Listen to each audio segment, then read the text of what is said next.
Okay, the next thing we're looking at, the next domain is security architecture and engineering.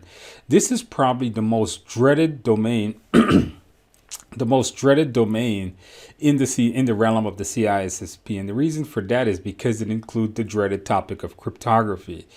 Don't feel too bad if you don't know too much about cryptography. They're not going to make an in-depth look at it. It's very high level overview. So cryptography will be covered here, knowing different cryptographic methods such as symmetric, asymmetric, knowing how PKI work, and in particularly like the SSL handshake, knowing how digital signatures are formed.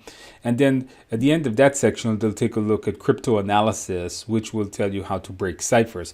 Other things that are covered here are going to be different types of secure design principles, and particularly security models that you'll have to know.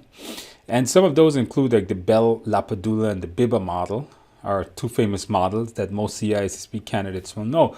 Then they'll take a look at assesses and mitigate the vulnerability of security architecture.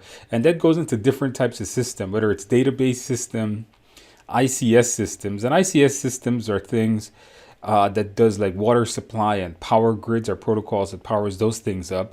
Different types of cloud-based and cloud architecture, you'll study that here. And then your topic, the IoT, Internet of Things, anything that connects to the internet, such as your washing machine or even your coffee maker nowadays. They'll take a look at assessing and mitigating vulnerabilities in web-based, mobile, and embedded systems. So in this one, you'll take a look at the different form of the OWASP top 10 of security risks to web applications, different types of risk and mitigation attempts for mobile phones in particular, and different forms of embedded system. Finally, this domain ends off with physical security. So physical security, things like door locks and fence heights and the different types of lighting requirements and different kinds of locks and so on. That domain, that section of it is pretty simple. It's pretty easy. But this domain is one of the largest domain in the entire exam. When you're studying for this domain, expect it to take up a good quarter of your book. No joke on that. Literally, it's probably a quarter to a third of your entire study guides. So this domain, even though it's big, it's only 13%. Big in topics, it's only 13%.